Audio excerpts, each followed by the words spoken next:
Nós fomos convidados para participarmos da mesa do Senhor. E eu queria dar testemunho de algo que Deus falou comigo nesses últimos dias. Estava diante do Senhor e de repente ouvi uma palavra. Uma palavra de conhecimento dada pelo Espírito Santo. E essa palavra era mesa. Continuei orando para saber o que se faz com mesa, o que é mesa. Era alguma coisa do Espírito que não sabia o que Deus queria. E daí então comecei a me lembrar de alguns textos que estão na memória, estão guardados. E comecei a me alegrar na presença do Senhor por uma coisa que só Ele sabia, não fui buscar nada. E Ele então me fez lembrar de alguns textos. E eu queria compartilhar dando testemunho de que o Espírito Santo está livre para manifestar seus dons na igreja a qualquer momento. Mesmo que seja uma palavra assim, mesa, cadeira, qualquer coisa. Deus fala de diferentes modos e Ele fala pela unção do Espírito Santo que vive em nós. Queria ler alguns textos que estava pensando naqueles dias. Primeiro está em Êxodo 25, capítulo 25, versículo 23 em diante. Eu leio para vocês rapidamente. O Senhor, naquela época, Ele estava querendo que Moisés fizesse um tabernáculo lá no deserto, onde eles estavam caminhando em direção a Canaã. E Deus tinha um projeto, mostrou isso para Moisés no monte, e as Escrituras aqui, então, registram o que Deus pediu a Moisés para fazer. Então, o texto diz assim: faça também, além de outras coisas, arca, propiciatório, agora chegou na mesa. Façam também uma mesa de madeira de acácia. Terá o comprimento de 88 centímetros, largura de 44 e altura de 66. Façam um revestimento de ouro puro e ponham um remate de ouro ao redor. Faça também uma borda ao redor, da largura de 4 dedos, e ponha um remate de ouro ao redor da borda. Faça também 4 argolas de ouro e fixe-as nos 4 cantos que estão nos 4 pés da mesa. As argolas devem estar perto da borda, como lugares para os cabos, para que se possa carregar esses cabos de madeira de acácia, revista-os de ouro, para que a mesa possa ser carregada por meio deles. Faça também os seus pratos, os seus recipientes para o incenso, as suas jarras, as suas taças, em que serão oferecidas as libações. Faça tudo isso de ouro puro. Ponha sobre a mesa os pães da proposição diante de mim perpetuamente. A descrição de Moisés, daquilo que Deus falou com ele, é impressionante. Os detalhes: faça isso, faça aquilo. Faça aí tudo de ouro, porque era algo especial de Deus, era aquele tabernáculo. Porque seria a primeira vez, ou seria um princípio da vinda do Senhor Jesus para estar no meio do povo. E diz que essa mesa, ela receberia várias coisas, e entre elas o pão da proposição, e isso seria perpetuamente. Esses pães eram semanalmente depois mudados.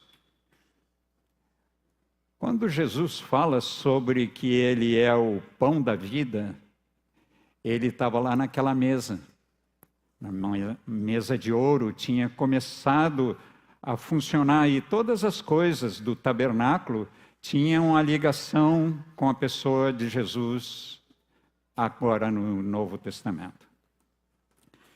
Depois, no capítulo 37 de Êxodo também,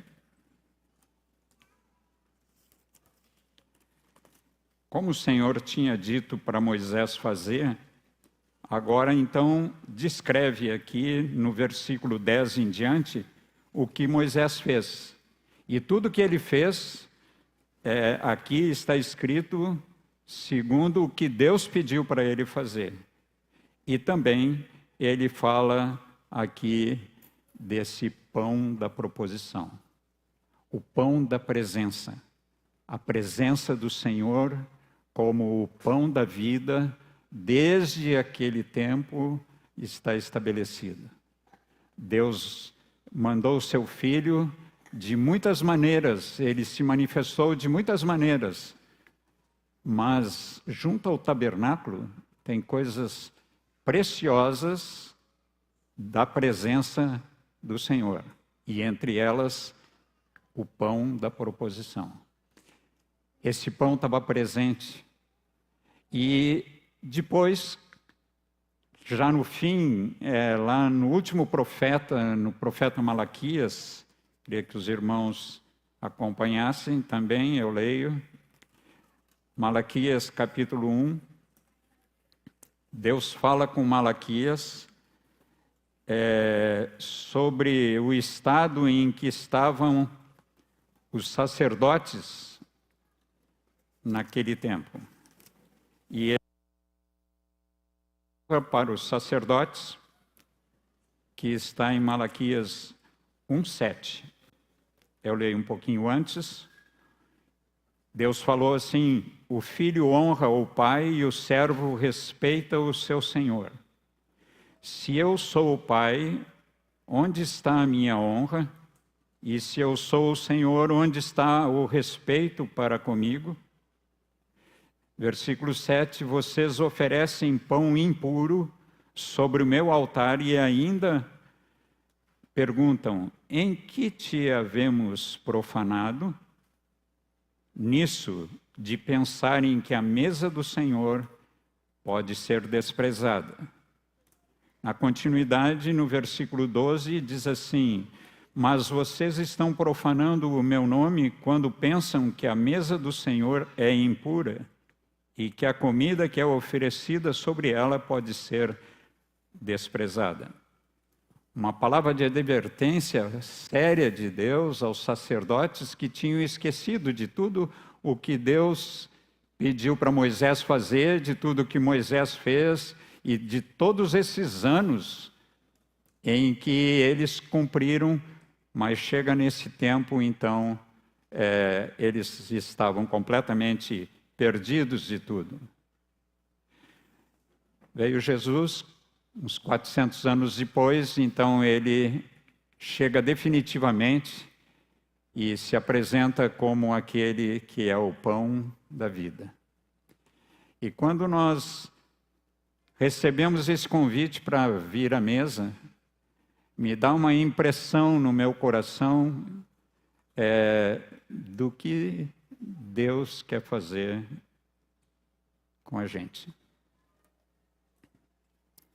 Eu não conheço cor, é muito difícil saber que cor é essa mesa, mas me dá uma impressão, não sei se é essa cor, mas me dá uma impressão de ouro. E me parece que a descrição daquilo que Deus quer é que essa mesa, ela seja uma mesa sagrada, uma mesa pura, onde todos nós possamos chegar junto à mesa e nos servir do pão e do cálice, que Ele fez com tanta alegria e prazer e colocou naquela mesa, e agora nós Não sei se é ouro, mas se não é, me dá uma impressão de que aqui nós temos uma mesa sagrada. Não é impura, conforme Deus falou aos sacerdotes lá junto a Malaquias. Quando Jesus reuniu os seus discípulos para tomar a ceia, é interessante. Ele mandou que preparassem a mesa, e ali era certo que tinha o pão e também o vinho. Mas tinha muitos ainda que estavam impuros. E ele lavou os pés deles, e ele profetizou sobre eles. E também tinham traidores dos que estavam mais perto dele, também tinham dificuldades de dizer que ele era o Senhor da vida deles. Mas não teve problema nenhum, todos eles vieram à mesa. E vieram à mesa e ele então recebe a todos com alegria e dá o pão da vida e o seu sangue para purificar todos aqueles, porque estava na hora dele entregar sua vida completamente. Queria que vocês abrissem no texto de Lucas, texto de Lucas 22. Aqui o evangelista, ele fala sobre esse momento da ceia do Senhor, e eu leio. Chegada a hora, Jesus se pôs à mesa e os apóstolos estavam com ele. Então Jesus lhes disse: tenho desejado ansiosamente comer essa Páscoa com vocês antes do meu sofrimento, pois eu lhes digo que nunca mais a comerei, até que se cumpra o reino de Deus. E pegando um cálice, depois de ter dado graças, disse: peguem e repartam entre vocês, pois eu digo a vocês que de agora em diante não mais beberei do fruto da videira, até que venha o reino de Deus. E pegando um pão, tendo dado graças, o partiu e lhes deu, dizendo: isto é o meu corpo, que é dado por vocês. Façam isso em memória de mim. Do mesmo modo, depois da ceia, pegou o cálice, dizendo: esse cálice é a nova aliança no meu sangue derramado por vocês. Mas eis que a mão do traidor está comigo à mesa. Jesus depois fala sobre serem maior e diz que o maior é o que serve, e ele acolheu a todos. E hoje, quando vamos chegar à mesa para repartir e lembrar-se dessa grande obra que o Senhor fez, há muito tempo ele ficou sob a mesa, e o pão e o cálice estão aqui para que nós possamos, olhando, ver a pureza, a graça que há nesta mesa. Eu vi um texto no Salmo 128.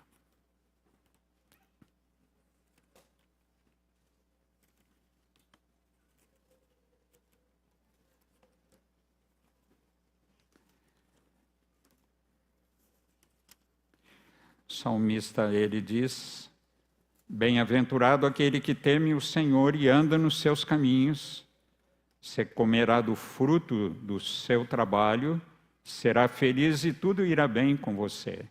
Sua esposa no interior de sua casa será como a videira frutífera.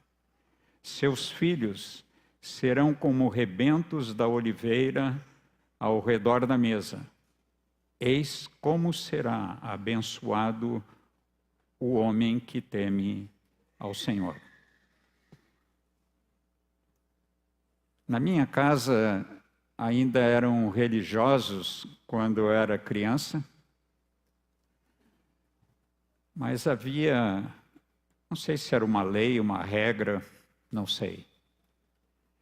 Mas nós éramos 4 irmãos, e nós tínhamos que vir à mesa, penteado, não sei porquê, mas tínhamos que nos pentear, tinha que lavar as mãos, e nós ficávamos à mesa, ninguém se movia da mesa, havia um compartilhar, havia uma alegria entre todos da casa, e muitas vezes orávamos juntos, meus pais. E eu fiquei pensando nesse assunto. Que muitas vezes nós não temos pensado em nada disso na nossa casa agora. Não consideramos a mesa como um lugar sagrado. Eu acho que os mais velhos aqui sabem o que estou falando, de nossa mesa que recebe o pão e é compartilhada em família. É uma mesa de pureza, de santidade. Lá em casa diziam que nós tínhamos que fazer silêncio, porque nós estávamos na mesa e a mesa era sagrada. Queria falar para todos nós de voltar para a nossa mesa em casa e fazer dela um lugar de ouro, um lugar onde o Senhor está presente, onde Ele traz o pão e traz também a sua vida para nós. Esse pão da proposição era o pão da sua presença. Eu estou só agora em casa, mas todas as manhãs eu boto o pão e preparo o meu café e sempre me lembro disso. Que ali é um lugar sagrado. Não tenho muito com quem me comunicar aquela hora, mas esse é um lugar sagrado. É o lugar da presença. Eu às vezes estou sentado e sei que o Senhor está sentado comigo. E então oro pela família.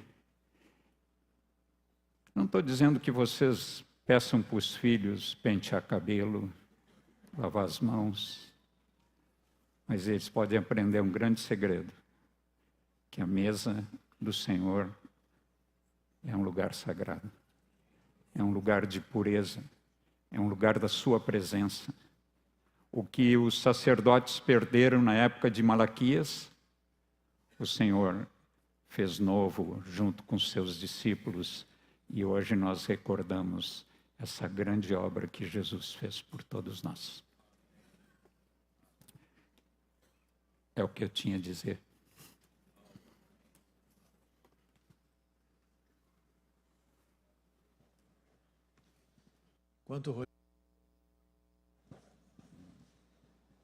Todos nós podemos nos examinar, como disse Paulo, examine-se o homem a si mesmo, e toma do pão e beba do cálice. Jesus estava com seus discípulos naqueles dias e havia uma expectativa muito grande de traição e de negar a ele, mas ele não teve nenhum problema. Se há entre nós alguém que precisa acertar alguma coisa com o Senhor, essa é uma grande hora, uma grande oportunidade de acertar com o Senhor. Ele lava os pés, Ele faz tudo novo, porque Ele deu a sua vida por todos nós. Aleluia. Oramos juntos por tudo isso.